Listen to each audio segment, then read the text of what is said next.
أعوذ بالله من الشيطان الرجيم بسم الله الرحمن الرحيم وإذا قيل لهم لا تفسدوا في الأرض قالوا إنما نحن مصلحون ألا إنهم هم المفسدون ولكن لا يشكرون صدق الله العظيم అనంత కరుణామయుడు అపార కృపాశీలుడు పాలకుడు పోషకుడు ప్రతిఫల దినానికి యజమాని అయిన సర్వ సృష్టికర్త అల్లాహ్ పేరుతో ప్రారంభిస్తున్నాను. సోదరులారా, సోదరిమణులారా, అస్సలాము అలైకుం రహమతుల్లాహి వబరకాతుహు. దైవం అందరి మీద శాంతిని మరియు కరుణను కురిపించునుగాక. సోదరులారా, ఇప్పుడు మనము దైవం తన అంతిమ ప్రవక్త మహాప్రవక్త ముహమ్మద్ సల్లల్లాహు అలైహి వసల్లం వారి మీద అవతరింపజేసినటువంటి మానవ మార్గదర్శక గ్రంథము, చివరి దైవ గ్రంథము దివ్య ఖురాన్ యొక్క 2వ అధ్యాయంలో మనం ఉన్నాము. సోదరులారా, నేను ప్రతిసారి కూడా ముహమ్మద్ అనే పేరు రాగానే పక్కనే మనం సల్లల్లాహు అలైహి వసల్లం అని పిలుస్తున్నాను. దానికి కారణం ఏమిటంటే సోదరులారా, దైవ ప్రవక్తలను, పెద్దలను గౌరవించడము మన విధి, మన బాధ్యత. ఎందువల్లంటే వారు దైవం యొక్క అనుగ్రహంతో మనకు దైవాన్ని గురించి చెప్పారు, దైవాన్ని ఎలా ఆరాధించారో చెప్పారు, మన జీవితానికి కావాల్సినటువంటి అన్ని వ్యవహారాలను కూడా వారు మనకు చెప్పి మనకు ఎంతో మేలు చేశారు. కాబట్టి ఆ ప్రవక్తలను, దైవ ప్రవక్తలను మనము గౌరవించాలి అన్నమాట. అందుకనే ప్రవక్త ముహమ్మద్ పేరు రాగానే వెంటనే సల్లల్లాహు అలైహి వసల్లం అని పిలవడం జరుగుతుంది. ఎందువల్లంటే దాని అర్థం ఏంటంటే దైవము ఆయన మీద శాంతిని, సమాధానాన్ని, కరుణను కురిపించునుగాక అని. కానీ మనము సహజంగా దైవ ప్రవక్తలను పెద్దలను మన ఇంటిలో మన అన్నను తమ్ముళ్ళు పిలుచుకున్నట్టు వచ్చాడు, వెళ్ళాడు, పోయాడు అని పిలుస్తుంటాం. కానీ ఇది చాలా తప్పు. దైవ ప్రవక్తలను మనము గౌరవించాలి, పెద్దలను మనము గౌరవించాలి. అందువలనే ఏ ప్రవక్త పేరు వచ్చినప్పటికీ కూడా వెంటనే అలైహి సలాం అని ముస్లిం సోదరులు వారిని ఎంతో ప్రేమగా, ఎంతో గౌరవంతో చూడడం జరుగుతుంది. సరే రండి, ఇక్కడ దైవం ఏం చెప్తున్నాడు అంటే సోదరులారా, వాస్తవంగా వారిని దైవం ఆజ్ఞాపించాడు, మీరు భూమిలో కల్లోలాన్ని రేకెత్తించకండి, భూమి మీద మీరు రక్తపాతాన్ని సృష్టించకండి అని ఆజ్ఞాపిస్తే వారు అంటారు, మేము కేవలము సంస్కర్తలను మాత్రమే అని అంటారు. అంటే ఇక్కడ ఎవరైతే కపట విశ్వాసులు ఉంటారో, ఎవరి మనసుల్లో అయితే విశ్వాసము ఉండదో, కేవలము జనాలకు చూపించడం కోసము, ప్రజలకు చూపించడం కోసము విశ్వాసులుగా చలామణి అవుతున్నారో వారిని గురించి దైవం ఇక్కడ చెప్తున్నాడు. మీరు భూమి మీద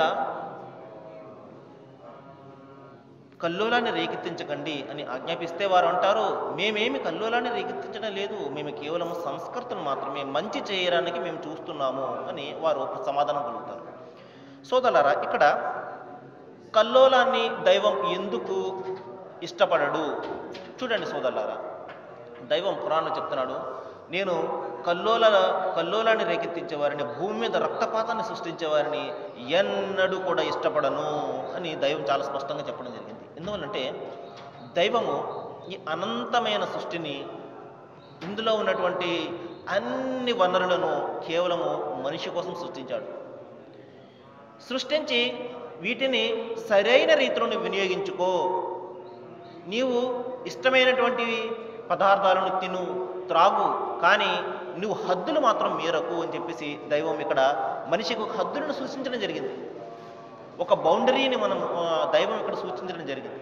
దీనిని దాటుకుని నువ్వు వెళ్ళినట్టయితే ఈ ప్రపంచంలో నీవు హద్దు మీరిన వాడు అవుతావు, తద్వారా ప్రపంచం అల్లకల్లోలం అవుతుంది అని దైవము ఆజ్ఞాపించడం జరిగింది.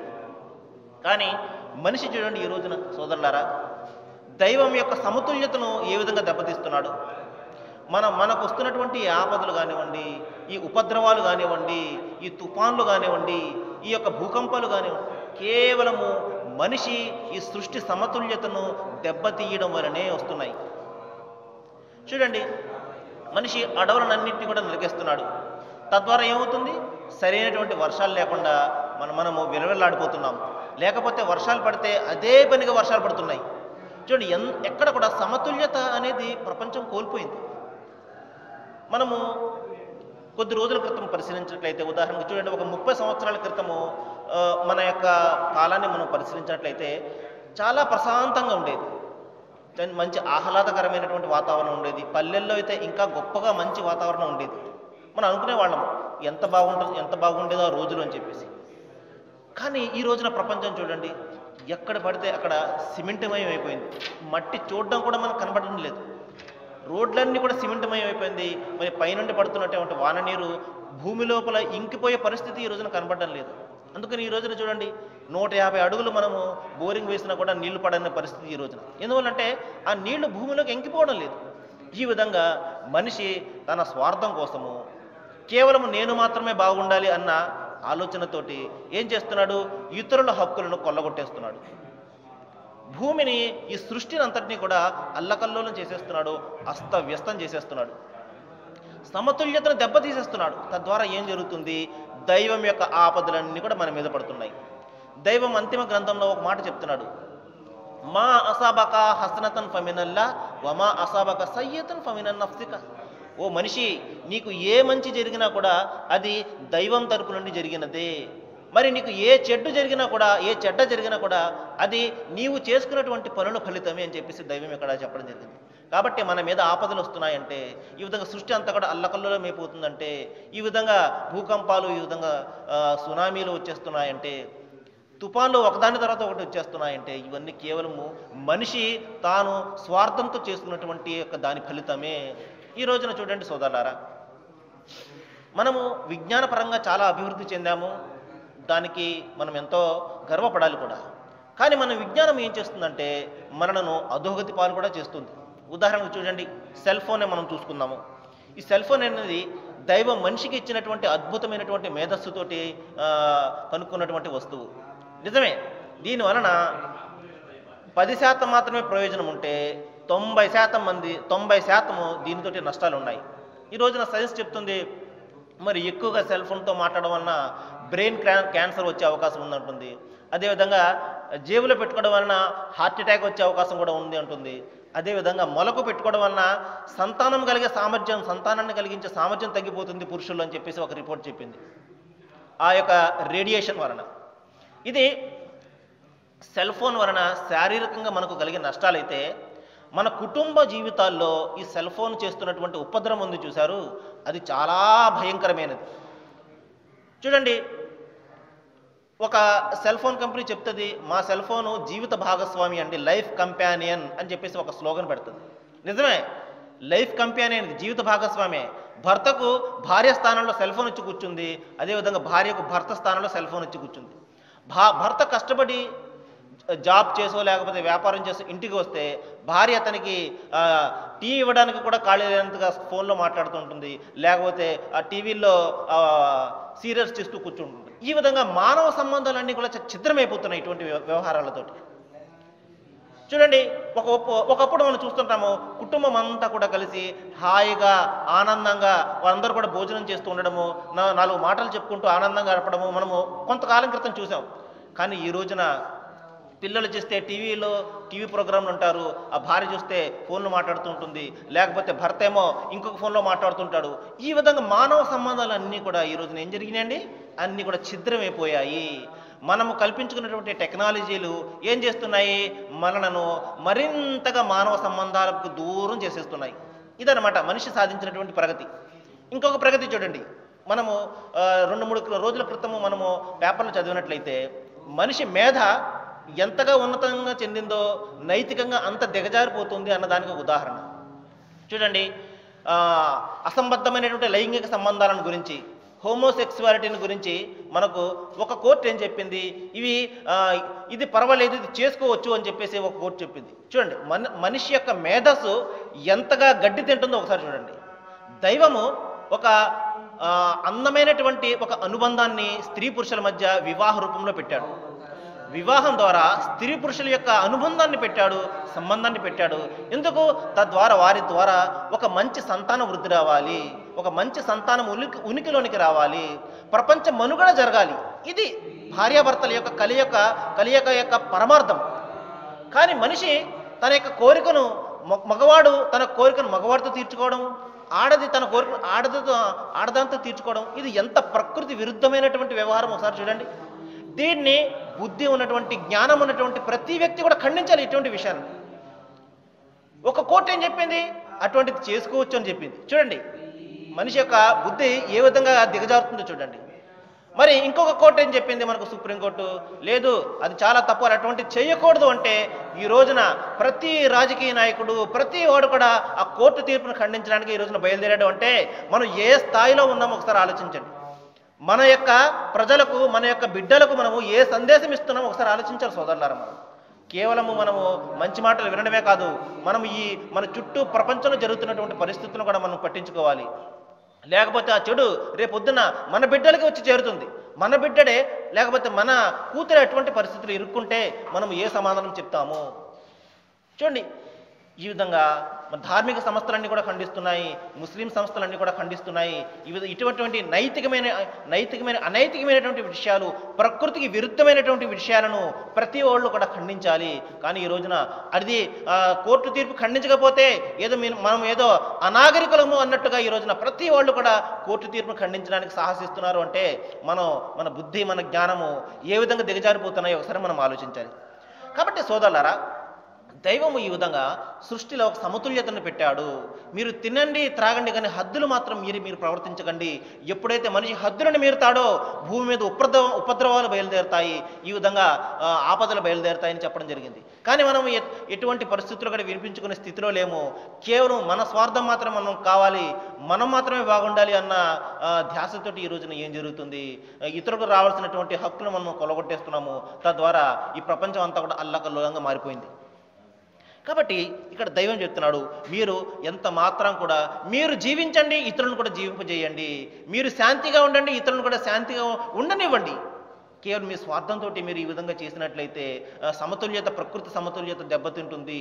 తద్వారా కలిగే ఆపదలు మీకు మాత్రం మనం దేవునికి ఏది కూడా ఆపద చేయలేము. ఈ యొక్క ఆపద మీకు మాత్రమే వస్తుంది, జాగ్రత్త అని చెప్పేసి దైవం ఇక్కడ చెప్పడం జరిగింది. ఆ తర్వాత వారిని దైవం ఆజ్ఞాపిస్తున్నాడు, ఏ విధంగా అయితే ఇతరులు విశ్వసించారో మీరు కూడా వారి మాదిరిగానే విశ్వసించండి. అంటే వారు ఈ విధంగా సమాధానం చెప్తారు, ఏమిటి, మేము మూర్ఖులు విశ్వసించే విధంగా మేము కూడా విశ్వసించాలా అని. చూడండి, సహజంగా మనిషి ఒక చెడు చేస్తున్నప్పుడు ఎవరైనా ఆ చెడుని ఎత్తి చూపారనుకోండి, అతను చెడు ఎత్తి చూపేవాడిని తప్పుగా భావిస్తుంటాడు. ప్రకృతి యొక్క ధర్మం. మనిషి ఏమనుకుంటాడు, అరే నువ్వు చేస్తున్నది తప్పురా, నీ విధంగా మద్యపానం సేవించకూడదు, తాగకూడదు అని మనం ఎవరికైనా బుద్ధి చెప్పామనుకోండి, అది చెప్పేవాడిని అతను వెర్రిబాగులోడు అనుకుంటాడు. గొప్ప చెప్పొచ్చావు ఏవయ్యా, ప్రపంచం అంతా తాగడం లేదేంటి, మరి గవర్నమెంటే సప్లై చేస్తుంది కదా. ఈ విధమైనటువంటి ఎందుకంటే మన ప్రభుత్వాలు కూడా ఆ విధంగానే ఉన్నాయి. మన ప్రభుత్వాలకి 50% ఆదాయము అటువంటి చెడు వ్యవహారాల ద్వారానే వస్తుంది చూడండి. కానీ ఈ విధంగా ఖండించే ప్రయత్నం ఏ ప్రభుత్వం కూడా చేయదు. ఏ ప్రభుత్వం కూడా సాహసం చేయదు మద్యపానాన్ని నిషేధించేది. కానీ మద్యపానం అనేది సమస్త ప్రజల యొక్క కుటుంబాలను సర్వనాశనం చేసేస్తుంది, డబ్బు గొల్ల చేసేస్తుంది, వారి యొక్క ఆరోగ్యం గొల్ల అయిపోతుంది. కానీ ఎవరు కూడా పట్టించుకునే పరిస్థితి లేదు. ఈ విధంగా చెడులనే ప్రభుత్వాలు ప్రోత్సహిస్తూ ఉంటాయి. ఎందువల్లంటే ఈ ప్రభుత్వాలన్నీ కూడా మనిషి సృష్టించుకున్నటువంటి ప్రభుత్వాలు కాబట్టి.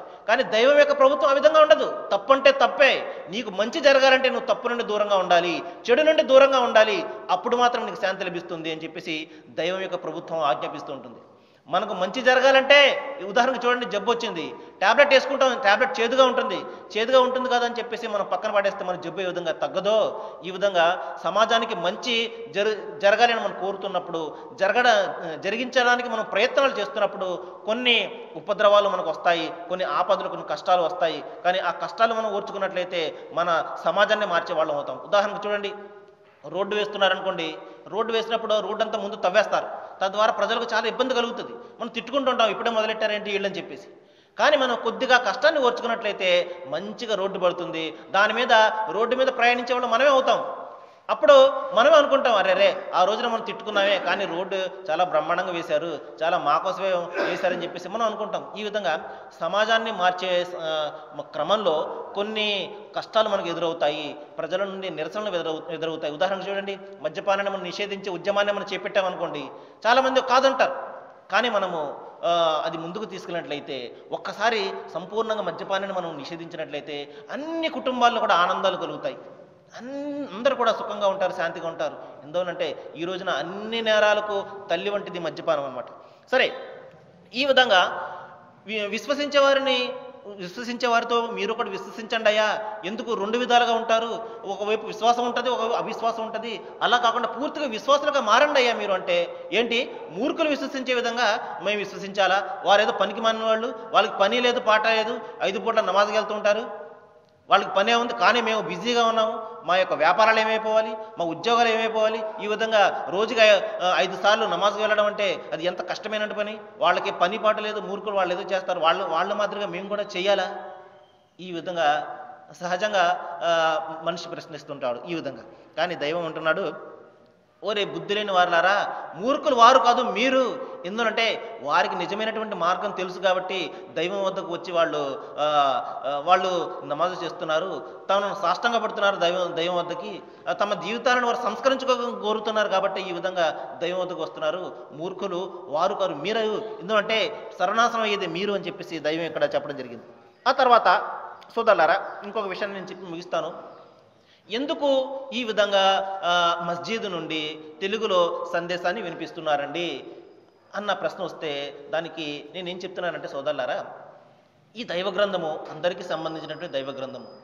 మరి సహజంగా ఒక అపోహ ఉన్నది, ఒక అపవాదం ఉన్నది ముస్లిం ప్రపంచం మీద. అదేంటంటే ఈ ముస్లింలు ఎప్పుడు కూడా ఉర్దూలోనే చెప్పుకుంటారండి, వాళ్ళ గోళ వాళ్ళదే, కానీ వాళ్ళు ఏం మాట్లాడుతున్నారో వాళ్ళు ఏం చెప్తున్నారో బయట చెప్పరండి ఎప్పుడు అని చెప్పేసి ఒక సహజంగా ఒక అపవాదం. నిజమే సోదరులారా, సహజంగా ఇది ఎందువల్లంటే భాష యొక్క లోపం కానివ్వండి, భాష రాకపోవడం కానివ్వండి, ఇంకా వేరే వేరే కారణాల వల్ల సహజంగా ఈ యొక్క సందేశము తెలుగులో బయటకు చెప్పడానికి చాలా ప్రయత్నాలు జరగలేదు. కానీ అదృష్టం కొద్దీ దేవుని యొక్క కరుణతోటి జమాతే ఇస్లామీ హిందూ వారు మన బిల్లాల్ మస్జిద్, రాజేంద్ర నగర్లోని బిల్లాల్ మస్జిద్ కమిటీ వారిని కోరడం జరిగింది, మీరు తెలుగులో సందేశం వినిపించండి, తద్వారా ఈ యొక్క సత్యము నలుగురికి కూడా తెలుస్తుంది, సమాజము అంతా కూడా బాగుంటుంది, అందరం కూడా కలిసి ఉంటారు. ఈ విధంగా చెప్పడంతో ఆ యొక్క బాధ్యతను దైవము నాకు ఇవ్వడం జరిగింది. బలహీనుడైనటువంటి నాకు ఇవ్వడం జరిగింది. నాకు తెలుగు సరిగ్గా రాకపోయినప్పటికీ కూడా ఏదో వచ్చిరాని తెలుగుతోటి మీ ముందు కొన్ని విషయాలు చెప్తున్నాను. నా యొక్క భాషను గురించి మీరు పట్టించుకోకుండా సోదరులారా, మీరు నేను చెప్పే సందేశం యొక్క అర్థాన్ని మీరు తెలుసుకోవడానికి ప్రయత్నం చేయండి. ఎందువల్లంటే మనము ప్రతి మస్జిద్లో కూడా ఈ విధంగా తెలుగులో సందేశం ఇచ్చినట్లయితే ఇస్లాం పట్ల ఉన్నటువంటి అపోహలు కానివ్వండి, అపార్థాలు కానివ్వండి, ఈ విధంగా అపనమ్మకాలు కానివ్వండి, ఇవన్నీ కూడా సమసిపోతాయి. మనకు ఒకరి మీద అపనమ్మకం ఎప్పుడు ఏర్పడుతుంది, అనుమానం ఎప్పుడు ఏర్పడుతుంది అంటే దాని గురించి సరైన సమాచారం తెలియనప్పుడు. ఇదండి ఇస్లాం అంటే, ఇదండి శాంతిని కోరేదండి, ప్రజల మధ్య అందరూ కూడా సమానంగా సుఖంగా ఉండాలని కోరేదండి అని మనం చెప్పినట్లయితే ఎందుకు విశ్వసించరు, ఎందుకు నమ్మరు? కాబట్టి మనము ఎప్పుడైతే గుప్పిట్లో మూసేస్తామో మన యొక్క సత్యాన్ని అందరూ కూడా అదే ఆ గుప్పిట్లో ఏముందో అని చెప్పేసి అందరికీ కూడా ఆతృతగా ఉంటుంది, అపనమ్మకం కూడా కలుగుతుంది. కాబట్టి ఈ సత్యాన్ని అందరికీ తెలియజేయాలి అన్న సదుద్దేశంతో మేము ఈ యొక్క ప్రయత్నాన్ని ప్రారంభించడం జరిగింది. మనం చెప్పాలంటే సోదరులారా, మన భారతదేశంలో ప్రత్యేకంగా మన ఆంధ్రదేశంలో ఉన్నటువంటి మన హైందవ సోదరులు కానివ్వండి, క్రైస్తవ సోదరులు కానివ్వండి, చాలా మంచివారు, చాలా సహృదయులు, వారు ముస్లింల పట్ల చాలా ప్రేమానురాగాలను వారు కురిపిస్తుంటారు. మేము స్వయంగా చూస్తుంటాము. ముస్లింల గ్రంథం అన్న, అదేవిధంగా మస్జిద్ అన్నప్పటికీ కూడా మన హిందూ సోదరులు ప్రత్యేకంగా చాలా ఎక్కువగా గౌరవిస్తారు, చాలా ఎక్కువగా ప్రేమిస్తారు. మరి ఇంతగా ప్రేమించేవారిని, మరి ఇంతగా మమ్మల్ని ఆదరించేవారిని, మరి ఈ గ్రంథంలో ఏముందో మరి చెప్పకపోతే ఆ బాధ్యత మరి దైవం మమ్మల్ని అడిగినట్లయితే మీరే ఎప్పుడు కూడా 5 పూట్ల నమాజ్ చేసుకునేవారు, కానీ ఏనాడైనా ఈ గ్రంథంలో ఏమున్నదో మీ సాటి సోదరులకు మీరు చెప్పారా అని చెప్పేసి ముస్లిం సోదరులను ప్రశ్నిస్తే మరి ఈ విధంగా సమాధానం చెప్పగలం దైవం వద్ద? కాబట్టి ఆ సన్నివేశాన్ని తప్పించుకోవడం కోసము మేము ఈ విధంగా తెలుగులో సందేశాన్ని మనము ఈ రాజేంద్ర నగర్లో ఉన్నటువంటి మస్జిద్ చుట్టుపక్కల కనీసము వీరికైనా ఈ సందేశం ఇవ్వాలి అన్న సదుద్దేశంతో ఈ ఖురాన్ను తెలుగులో చదివి వినిపించడం జరుగుతుంది సోదరులారా. కాబట్టి ఈ ఖురాన్ యొక్క అంతిమ గ్రంథం యొక్క ఉద్దేశం ఏమిటి, దైవము మానవాళికి ఏ సందేశం ఇస్తున్నాడు, ఈ విషయాల గురించి మనము ఆలోచించినట్లయితే నిస్సందేహంగా ఈ ధర్మం పట్ల ఉన్నటువంటి అపోహలు పోతాయి. అరే ఇది కూడా మంచి చెప్తుంది కదా, ఎందువల్లంటే మంచి ఎక్కడైనా కూడా స్వీకరించే గుణము ప్రతి మనిషిలోనూ ఉంటుంది. అది ఏదైనా కానివ్వండి, ఏ ధర్మం చెప్పనివ్వండి, ఏ దైవ గ్రంథం చెప్పనివ్వండి, మంచి ఏదైనా కూడా దాన్ని స్వీకరించే సద్గుణము ప్రతి మనిషిలోనూ ఉంటుంది. మన సోదరులు, మన హైందవ సోదరులు, క్రైస్తవ సోదరులు ఇంకా ఎక్కువగా ఉంటుంది. కాబట్టి అందరం కూడా బాగుండాలి, అందరం కూడా దైవ గ్రంథాన్ని మనం చదవాలి, అనుసరించాలి, మన సమాజాన్ని శాంతిమయం చేసుకోవాలి. మనలో ఉన్నటువంటి అసమానతలు, కులమత భేదాలు ఇవన్నీ కూడా సమసిపోవాలంటే మనందరము కలిసి మనందరి దైవం ఒక్కడే అన్న సత్యాన్ని మనం విశ్వసించి ఆయన ఆరాధించినట్లయితే మనలో ఉన్నటువంటి ఈ యొక్క గొడవలు కానివ్వండి, ఈ యొక్క రక్తపాతాలు కానివ్వండి ఏవి కూడా ఉండవు.